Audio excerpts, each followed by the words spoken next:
днешното и видиш си играе детектор на лъжата. Нека да започваме. Чакайте. Така.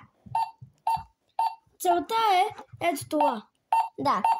Ще видите. Да, бе, Чакай, бе, да обясним на хората.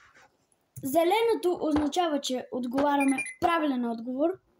Жълтото означава, че не сме сигурни. А червеното означава, че лъжим. Да. Хайде да започваме. Чакайте. Да, ви слагам. Чакайте, хора.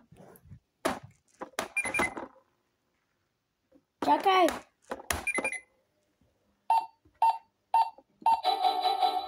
Вярно ли е, че чорапите ти миришат? Не. Нека да видим. Браво. Сега... Хора, зелен отговор. Така. Сега си слагам пръстите. Изчакай, не си ти. Така. Вярно ли е, че много смърдиш? Не.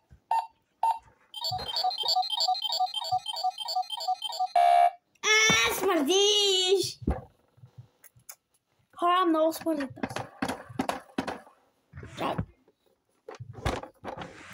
Това не е вярно и без това. Вярно е. Не е вярно. Един път ти се падна, дали си целувал някой по устата и то ти се падна вярно. И ти каза не и то ти светна червена лампичка, ти не си го правил, така че не е вярно играта. Бе, по някой път се е вярно. Добре, вярно ли е, че ето този телефон е твой? Да, мое. Хора, това нямаше никакъв смисъл. Браво. Така. Хора, никога не лъжете.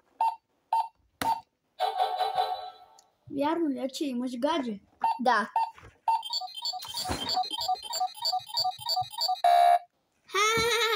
Имам си гадже. Хайде! Но така ми се е паднало. Той дори и той знае, че имам гадже. Да, знам. Вярно ли е? Ама не е той. Защото той е по-малък от мене.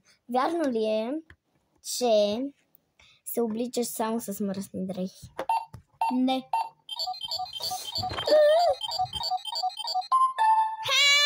На тебе си се пада само такава лампичка. Давай. Верен отговор. Яла ли си някога последното парче торта, без никой да те види? Стой.